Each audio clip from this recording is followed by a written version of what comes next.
Hello students, welcome back to my class. Today I am going to discuss with you about a very important topic, very interesting topic, structure of DNA. DNA, as all of you know, that because of DNA we are because of DNA, and not only the external characteristics of body color, hair color, body structure, etc.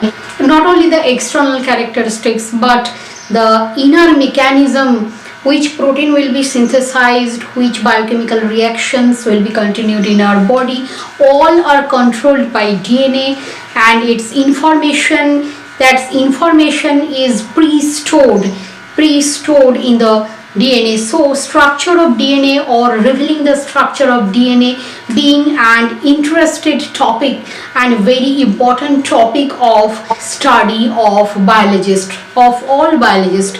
The structure of DNA becomes so very much important. First of all, we want to discuss about the search for genetic material and its historic background. Nowadays DNA, this is the very common term, very important term, but first time how DNA had been discovered, by whom, knowledge of that fact is too much important. It is 1869. It was 1869 at the time of historic background, Crimean War.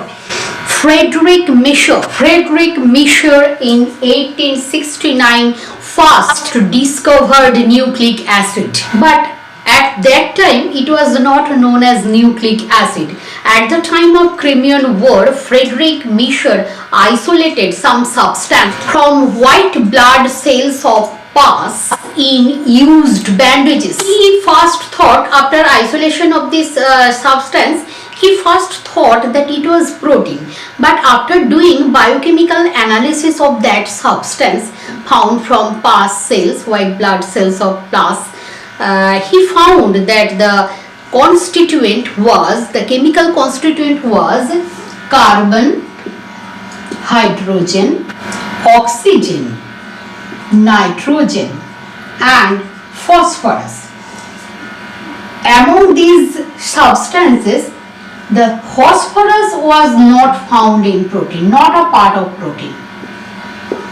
So he concluded that it cannot be protein, as in protein this compound, this phosphorus is not found, this cannot be found in protein. If it is protein, phosphorus cannot be found. So interested about these substances and wanted to know that is it present in other samples also.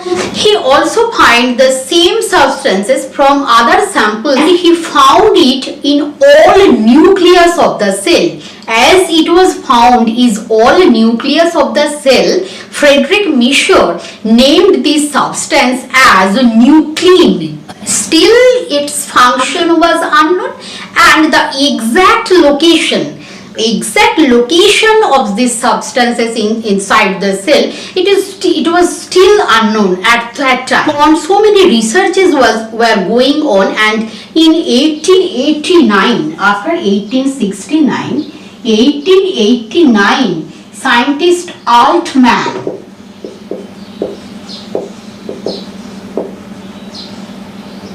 first used the term nucleic acids. So the nucleic acid, which term is used very commonly today, that term was actually given by scientist Altman. Early 1900th century, scientists get information about thread-like substances, which they are called chromosomes, and they found that the chromosome was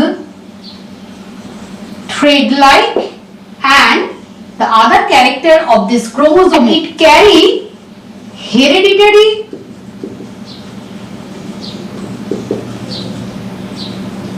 information. Thread-like found two characters about chromosome, that it carries hereditary information and and the chromosomes are thread-like. After chemical analysis of about 40 years, chemical analysis of 40 years, chromosomes are made up of protein and nucleic acids.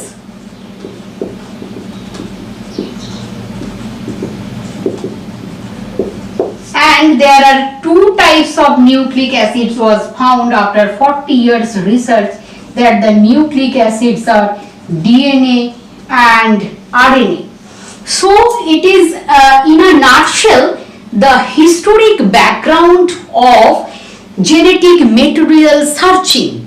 As all of we know, in my first lecture of this genetic lecture series, in the first lecture I have already mentioned that to be a genetic material, a substance should carry three important characteristics. And what are the three important characteristics? First of all,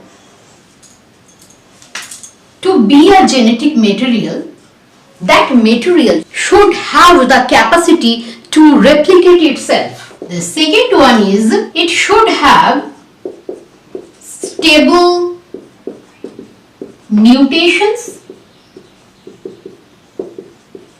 and mutations should be heritable, and the third one is should be able to translate the information by transcription. Okay, so these are the three important characters that should be present to be a genetic material.